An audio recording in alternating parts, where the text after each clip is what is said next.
Hello friends, एक बार फिर से आप लोगों को शर्मा क्लासेस में स्वागत है। आज हम लोग पढ़ेंगे अधिगम का वक्र, फिर हम लोग कल पढ़ेंगे अधिगम का पठार। ठीक है, जैसे कि हमारा अधिगम का चैप्टर चल रहा है, डे बाय डे एक एक टॉपिक पढ़ते चल रहे हैं। अधिगम एक बहुत ही इंपॉर्टेंट टॉपिक है किसी भी टीचिंग एग्जाम के लिए। तो मैं स्टार्ट करती हूँ। स्टार्ट करने के पहले आप चैनल को लाइक कर दीजिए, शेयर कर दीजिए अपने दोस्तों के साथ, और अगर चैनल पर नए हैं तो चैनल को सब्सक्राइब कर लीजिए और प्लीज़ लाइक भी किया करिए, शेयर भी करिए। अगर आप लोग देख रहे हैं इसका मतलब ये है कि आपको पसंद है तभी देख रहे हैं, या तो आपका काम का है। और अगर हमारे काम का है, अगर कोई हमारे काम के लिए इतना मेहनत करे तो लाइक शेयर तो बनता ही है। और प्लीज़ चैनल को सब्सक्राइब कर लीजिए, बेल आइकन भी प्रेस कर लीजिएगा। तो आज हम लोग पढ़ेंगे अधिगम के टॉपिक में। हमारा आज टॉपिक है अधिगम का वक्र। ठीक है, तो पहले हम समझेंगे कि अधिगम का वक्र क्या है, अधिगम का वक्र है क्या। ठीक है, तो अधिगम का वक्र का मतलब ये है, अधिगम का मतलब सीखना और सीखने का वक्र।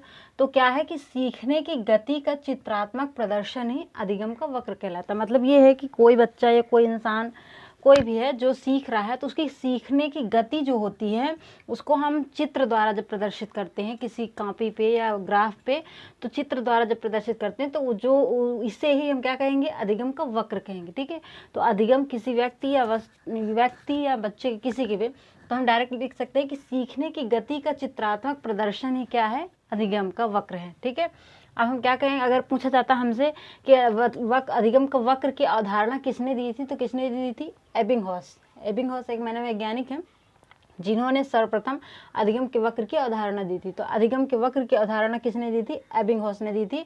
और अधिगम का वक्र है क्या, सीखने की गति का चित्रात्मक प्रदर्शन ही अधिगम का वक्र है। अब हम वक्र के प्रकार की ओर चलते हैं। ठीक है, अधिगम के वक्र का प्रकार, अधिगम के वक्र का तीन प्रकार हैं।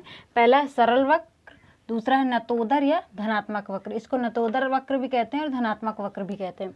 तीसरा है हमारे पास उन्नतोदर वक्र या ऋणात्मक वक्र।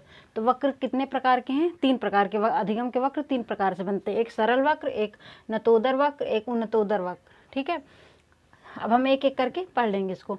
सरल वक्र सबसे पहले पढ़ेंगे। सरल वक्र क्या है, सरल वक्र का जो चित्र है हम इसको चित्र से याद कर सकते हैं, नाम से। ठीक है, सरल वक्र का चित्र कैसे बनता है, कभी कभी फिगर भी दे देता है और पूछता है कभी कभी। ठीक है, तो सरल वक्र क्या है, सरल का मतलब सीधा होना चाहिए, ठीक है, ईजी होना चाहिए। तो जो हमारे इसका वक्र बनता है वो एकदम सीधी लाइन होती है। सरल वक्र कैसा होता है, एकदम सीधी लाइन में होता है। सीधी लाइन का मतलब ये है कि सरल वक्र का मतलब कि चित्र ऐसे बना है, इसका मतलब ये हमारी सीखने की गति का जो ग्राफ बन रहा है वो एकदम सीधा बन रहा है। ठीक है, तो क्या होगी, इसकी डेफिनेशन ये है कि सरल वक्र क्या है, जब अधिगम की गति, जब सीखने की गति एक समान हो, ना उसमें घटे ना बढ़े, मतलब ना धीमी हो ना तेज हो, वो एक समान गति से सीख रहा हो, तो वो क्या है, सरल वक्र कहलाता है।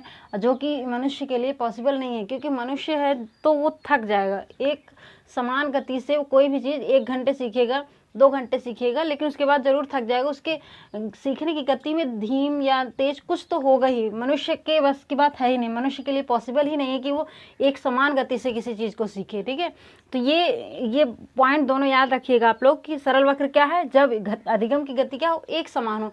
एक समान, ना उसमें तेज हो ना धीमी हो, सीखने की गति में ना धीमी हो ना तेज हो, मतलब एक समान रूप से वो सीखे, तो क्या है, वो सरल वक्र बनाता है। मतलब उसकी सीधे रेखा में सरल वक्र बनता है, और जो कि मनुष्य के लिए पॉसिबल नहीं है। ये किसी मशीन द्वारा ही किया जा सकता है, क्योंकि मशीन ही है जो कंटिन्यू 24 घंटे एक समान गति से काम करती है। ठीक है, अब हम चलते हैं नतोदर वक्र या धनात्मक वक्र। अधिगम का नतोदर या धनात्मक वक्र, नत का मतलब देखो, नतोदर को हम संधि विच्छेद करके दो उसमें पार्ट में डिवाइड कर सकते हैं। पहला नत प्लस उदर। ठीक है, नत का मतलब वर्ड से ही पता चल रहा है कि मतलब झुकना, ठीक है, कम। और उदर का मतलब ऊपर उठना। ठीक है, तो क्या नतोदर या धनात्मक का मतलब ये है कि पॉजिटिव है। ठीक है, पॉजिटिव क्या हो गया, हमेशा आगे बढ़ना होगा। ठीक है, ऊपर उठना है। तो नतोदर या धनात्मक वक्र क्या है कि जब शुरू में अधिगम की गति धीमी हो और बाद में तेज हो जाए। जब कोई बच्चा या कोई व्यक्ति ऐसा है जिसकी सीखने की गति क्या है, शुरू में धीमी होगी लेकिन बाद में तेज हो जाएगी, तो वो क्या कहलाता है, नतोदर या धनात्मक वक्र बनाता है। जैसे ये है, ठीक है, ये वक्र हमारा बना हुआ है। तो क्या है, शुरू में कोई बच्चा है, कोई सीख रहा है, तो वो पहले धीरे धीरे सीखेगा। ठीक है, उसकी गति धीमी, सीखने की गति धीमी है उसकी, लेकिन जैसे जैसे वो ज़्यादा चीज़ सीखेगा, उसकी प्रैक्टिस हो जाएगी, तो वो बहुत तेज़ी से फिर सीखने लगेगा। तो ऐसे पहले धीरे धीरे सीखेगा, फिर वो धीरे धीरे उसका वक्र बढ़ जाएगा ऊपर की ओर। तो जो इसका नतोदर या धनात्मक वक्र बनता है वो इस टाइप से बनता है, पहले धीमी, फिर यहाँ से ऐसे तेज हो जाता है। ठीक है। तो शुरू में अधिगम की गति, उसके सीखने की गति धीमी होगी और बाद में तेज हो जाती है। इससे क्या कहते हैं, इसे बढ़ता निष्पादन वक्र भी कहते हैं, क्योंकि ये हमेशा ये बढ़ता है, ठीक है। ये पहले धीमी थी, फिर तेज हो गई, फिर बढ़ते चला जाएगा, ठीक है। तो क्या है ये, इसे बढ़ता निष्पादन वक्र भी कहते हैं, ठीक है। तो इसके दो नाम हो गए, नतोदर वक्र या धनात्मक वक्र। नत मतलब नीचे, उदर का मतलब ऊपर, पहले नीचे था फिर ऊपर उठ गया, मतलब पहले धीमी थी उसकी गति सीखने की, फिर तेज हो गई। फिर इसे बढ़ता निष्पादन वक्र भी कहते हैं, क्योंकि ये तेज हो जाती है, पहले धीमे से बढ़ जाती है, तेज हो जाती है। तो इसे क्या हो गया, धनात्मक वक्र, नतोदर वक्र, या इसे बढ़ता निष्पादन वक्र भी कहा जाता है। अब हम चलते हैं उन्नतोदर वक्र या ऋणात्मक वक्र। उन्नतोदर का हम अगर संधि विच्छेद करेंगे तो क्या होगा, उन्नत प्लस उदर, ठीक है। उन्नत प्लस नतोदर कह सकते हैं इसको, ठीक है। तो क्या होता है, उन्नत का मतलब पहले ऊपर उठना फिर नत हो जाना, ठीक है, पहले ऊपर उठना फिर नत हो जाना। और ऋणात्मक का मतलब निगेटिव है, ठीक है, कि मतलब पहले ज़्यादा अच्छा करता था, वो कम अच्छा करता है। तो ये हो गया। तो इसके पॉइंट क्या है, शुरू में अधिगम की गति तेज होना और बाद में धीमी हो जाना, ठीक है। जब कोई बच्चा, मतलब कोई ऐसा बच्चा जिसका अधिगम की गति को रिकॉर्ड कर रहे हैं कि पहले वो बहुत तेज़ी से सीखता था और फिर अचानक से पता नहीं उसके अंदर क्या हो गया कि उसकी सीखने की गति जो है वो बहुत धीमी हो गई, धीरे धीरे धीमी होती जा रही है। तो क्या हो जाता है कि शुरू में अधिगम की गति तेज हो और बाद में धीमी हो जाती है, तो इसे क्या कहते हैं, उन्नतोदर वक्र या ऋणात्मक वक्र। इसका दूसरा पॉइंट ये है कि इसे घटता निष्पादन वक्र भी कहते हैं। जैसे इसमें बढ़ता है, सीखने की गति बढ़ती है, पहले धीमी रहती है, तेज हो जाती है, तो बढ़ता निष्पादन वक्र। इसमें क्या है कि इसमें पहले तेज होती है सीखने की गति और बाद में धीरे धीरे धीमी होती जाती है, तो इसे क्या कहते हैं, घटता निष्पादन वक्र कहते हैं। इसका फिगर जो बनता है इस टाइप से बनता है कि पहले कोई बच्चा है वो बहुत तेज़ी से सीखता है, फिर वो धीमे धीमे उसके सीखने की गति क्या होती है, धीमी हो जाती है, तो वो धीरे धीरे घटने लगता है, ऐसे फिगर बनता है, ठीक है। पहले उसने बहुत तेज़ी से सीखा, फिर धीरे धीरे धीमी हो गई उसकी गति सीखने की, तो इसका फिगर ऐसे बनता है। तो उन्नतोदर वक्र या ऋणात्मक वक्र क्या है, शुरू में अधिगम की गति तेज होती है, बाद में धीरे धीरे धीमी होती चली जाती है, इसे घटता निष्पादन वक्र भी कहते हैं।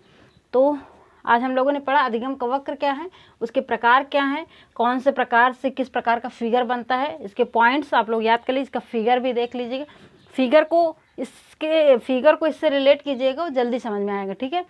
तो आज की क्लास यहीं तक, बाय बाय, और प्लीज़ लाइक शेयर और सब्सक्राइब कीजिए चैनल को। कल इसके आगे हम लोग पढ़ेंगे अधिगम का पठार, फिर हम लोग पढ़ेंगे अधिगम का सिद्धांत, ठीक है। तो तब तक के लिए बाय बाय, गुड बाय।